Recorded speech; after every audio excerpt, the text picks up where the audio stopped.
নমস্কার। টুকরো কথায় রামায়ণের পরের গল্প নিয়ে আসলাম। গতদিন আমরা আলোচনা করেছিলাম যে হনুমান লঙ্কায় অশোককাননে পৌঁছে গিয়েছে। এবার সীতাকে দেখতেও পেয়েছে, কিন্তু হঠাৎ করে সীতার সামনে গেলে সীতা চিনবে কি করে যে এইটা রামেরই পাঠানো দূত? তখন হনুমান নিজে নিজে বুদ্ধি করে শুরু করেছে কি, রামের গুণ কীর্তন করে গান করতে শুরু করেছে।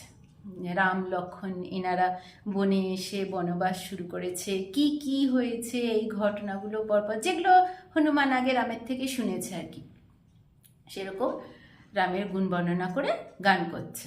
তখন সীতা এটা শুনে ভাবছে যে রামের নাম শুনলাম কার কাছ থেকে, এটা কি রাম কাউকে পাঠিয়েছে নাকি রাবণই কোনো ছলচাতুরি করে নিজের চরকে পাঠিয়েছে? রাবণ তো নিজেও নানা রূপে সীতার সামনে এসেছে, তাহলে এটা কি রাবণেরই কোনো চাল? এটা তো বুঝতেই পারছে না সীতা, মন স্থির করতে পারছে না যে একে বিশ্বাস করা যায় কি যায় না। হনুমান তখন গাছ থেকে নেমে সীতার সামনে এসে করজোড়ে প্রণাম করে বলছে যে মা, আমাকে শ্রীরাম পাঠিয়েছেন। কিন্তু কিভাবে বিশ্বাস করে?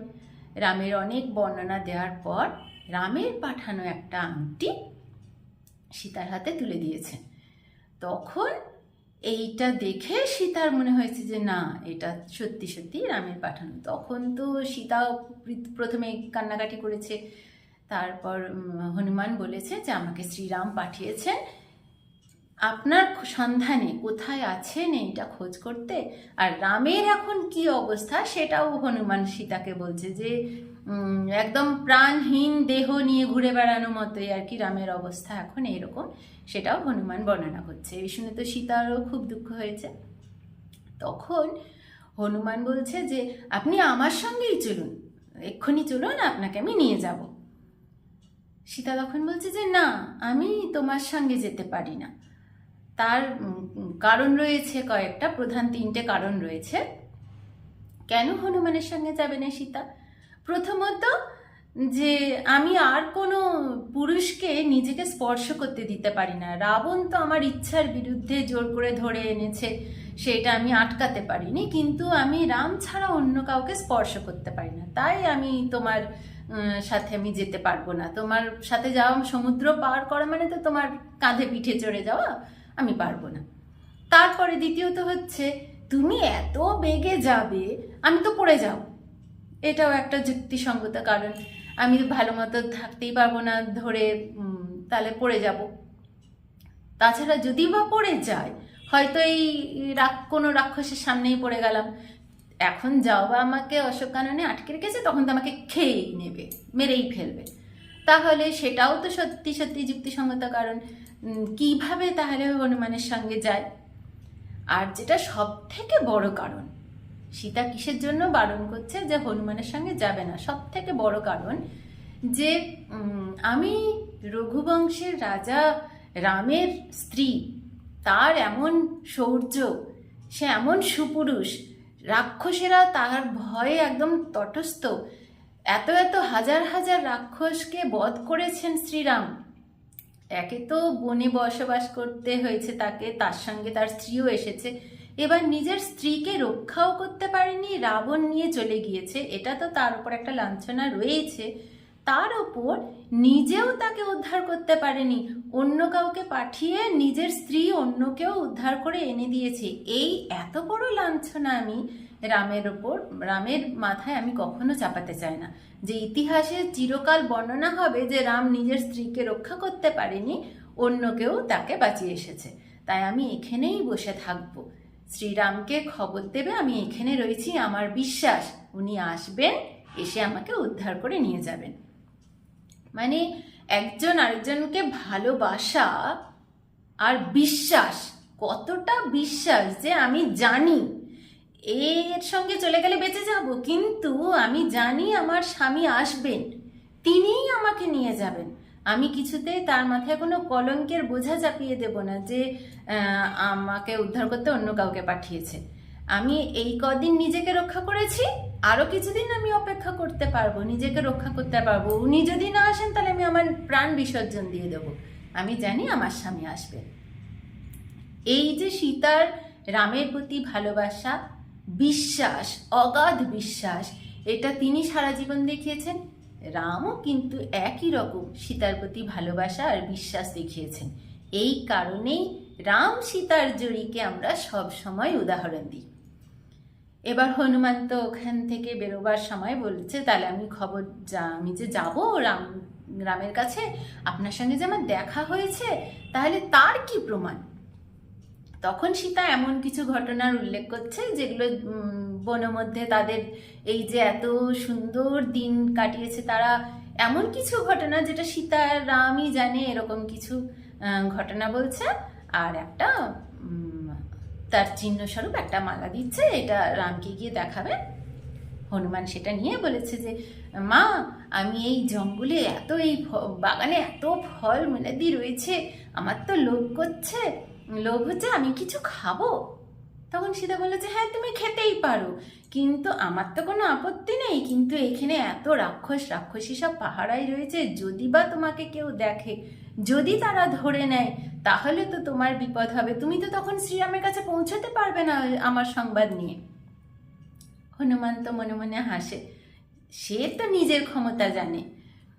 তখন বলেছে, আপনি যদি আজ্ঞা দেন তাহলে আমি একটু ফলমূল খাই। সীতা বলেছে, হ্যাঁ খেতে পারো।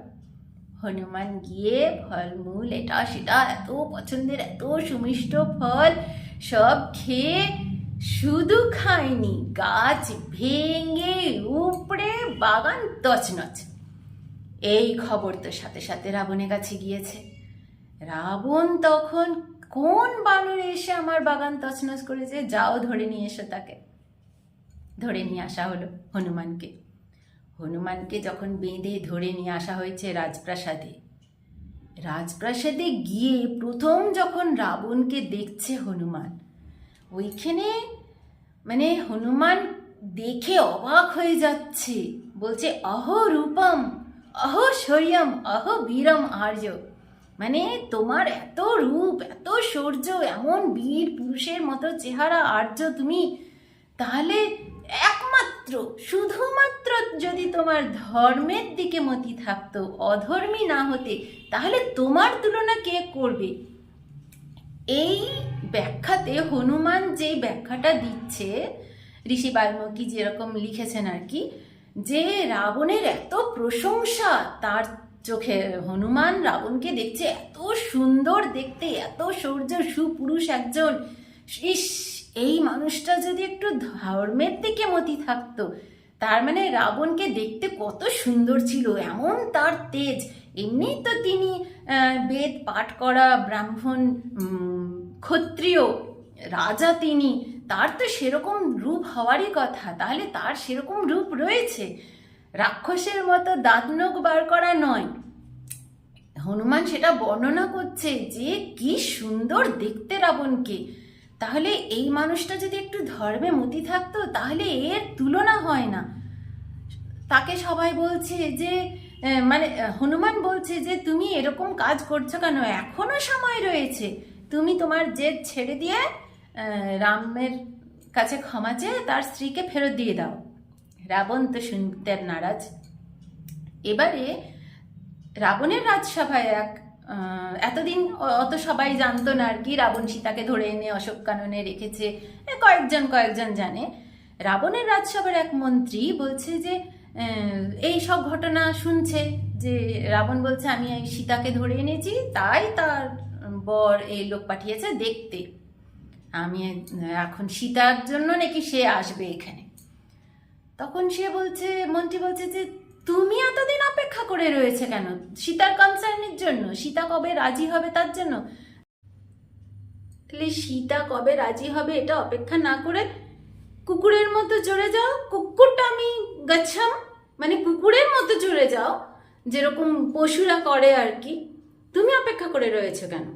তখন রাবণ নিজে বলছে যে আমি এমনি বসে নেই, আমাকে তো ব্রহ্মা অভিশাপ দিয়েছে যে এরপরে যদি আমি কোনো নারীর সঙ্গে এরকম জোর জবরদস্তি করি তাহলে আমার মস্তক শতচ্ছিন্ন হয়ে যাবে, আমার মৃত্যু ঘটবে। আমি এই জন্য বসে রয়েছি। আমি তাকে সময় দিয়েছি, আর কিছুদিন বাদেই আমি বলেছি যে তুমি যদি স্বেচ্ছায় নিজে আমার শয্যায় না আসো তাহলে আমি তোমাকে ব্রেকফাস্টে খেয়ে নেব, এইসব বলছে। তখন হনুমান তো ওইখানেই রয়েছে।